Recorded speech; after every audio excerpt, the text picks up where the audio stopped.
നമ്മൾ ഇന്ന് ഉണ്ടാക്കാൻ പോകുന്നത് ഒരു സോയ റോസ്റ്റാണ്. ഇത് നമുക്ക് സാൻഡ്വിച്ച്, സമൂസ, അതുപോലെ തന്നെ സ്റ്റഫ്ഡ് പൊറോട്ടയ്ക്കൊക്കെ ഫില്ലിംഗ് ആയിട്ട് ഉപയോഗിക്കാവുന്നതാണ്.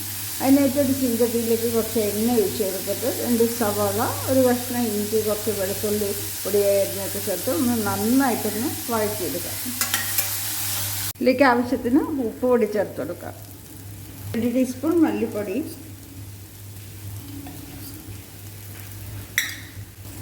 1 ടീസ്പൂൺ മുളക് പൊടി, 1/4 ടീസ്പൂൺ മഞ്ഞൾപ്പൊടി എല്ലാം കൂടി ചേർത്ത് നന്നായിട്ട് വഴറ്റിയെടുക്കാം.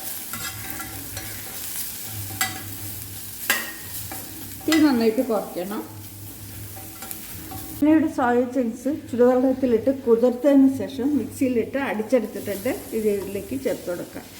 നന്നായിട്ട് പിഴിഞ്ഞെടുത്തിട്ട് വേണം നമ്മളിത് മിക്സിയിലിട്ട് അടിക്കാൻ. ഇതിൽ തന്നെ കുറച്ച് വെള്ളമൊക്കെ ഉണ്ട് കേട്ടോ. അപ്പോൾ നമുക്കിത് നന്നായിട്ട് ഡ്രൈ ആക്കി എടുക്കാം.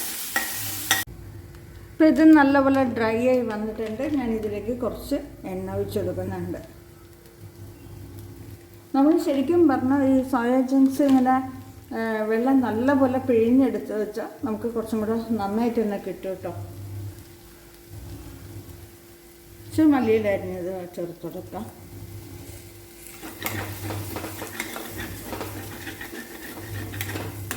അപ്പം നമുക്കിത് ചുടാറാനായി മാറ്റി വെക്കാം.